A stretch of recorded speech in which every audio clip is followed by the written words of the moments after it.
Okay, let's be honest. Have you ever tried picking a movie with your friends or family, then it turns into absolute chaos? Like someone wants action, someone wants a silly cartoon, and someone says, I don't mind.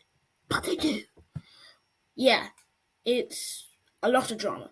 Today, I'm showing you how to create a super cool movie night planner in Excel. It's fun, useful, and it makes you look like a tech genius. Let's go.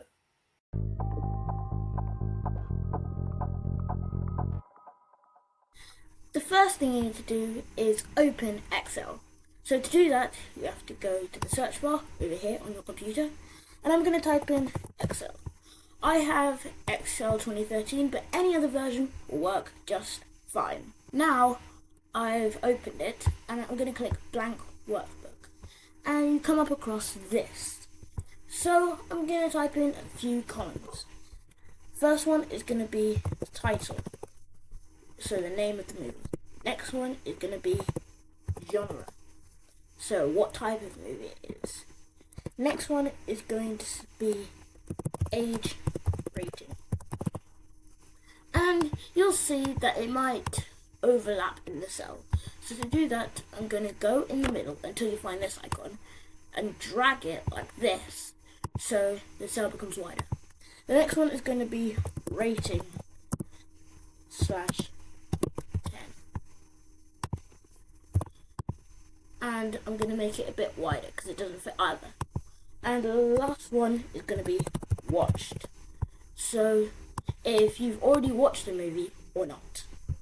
Now here is where the magic happens. It's called conditional formatting. And conditional formatting is where if you type something in a cell, something will happen. Like the colour might change or the font might change. I'm going to show you just how it works. So I'm going to highlight the age rating cell, and I'm going to go to conditional formatting all the way over here. I'm going to click it, and I'm going to go to colour scales and click on it. And there are loads of ones you can do over here. I'm going to click the one next to the top right corner, so this one. And look what's happened. So it goes from smallest to biggest, and it changes colour. Cool, right? And I can do it with this one too.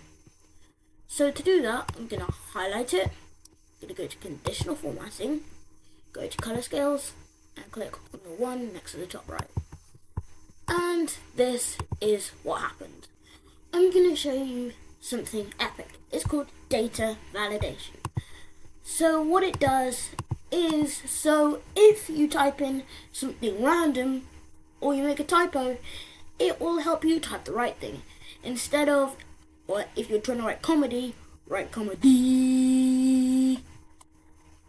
And it's really helpful. So to use it, you highlight a cell, the genre cell. I'm going to go to data, go to data validation, and when it says any value, I'm going to click list and type in the subjects that you want to use. I'm going to paste it. I'm going to press OK, and it might not look like much. It's just a blank cell, right? But then if you click this, you can choose what type of movie it is. So I'm doing Back to the Future. It's a fantasy movie or sci-fi. So I'm just going to click sci-fi, and it goes there. How to Train Your Dragon is a fantasy movie, and so on. Now I'm going to add some finishing touches, because right now this actually kind of looks pretty boring. So first I'm going to highlight it, go here and select all borders. So now it has a thick, heavy border. But right now, if I type in 200 or 2000, nothing's going to stop me. But if I add data validation, it will. So I'm going to select it, go to data, go to data validation, but this time I'm going to go to whole number, and I'm going to go to 1 and 10. So I'm going to press OK. So if I go and type in 2000, Excel literally stops me. I'm going to go back to 8, and it's fine now. Now you've got your planner. You can use it to plan family movie nights, vote movies with your friends, track movies you've watched, or just show it off to anyone you like. And that is how you make a whole movie night planner. If you enjoyed this video, like, subscribe, share it with your friends, and check out my other Excel video, which has a link in the description. I'll see you there. Bye!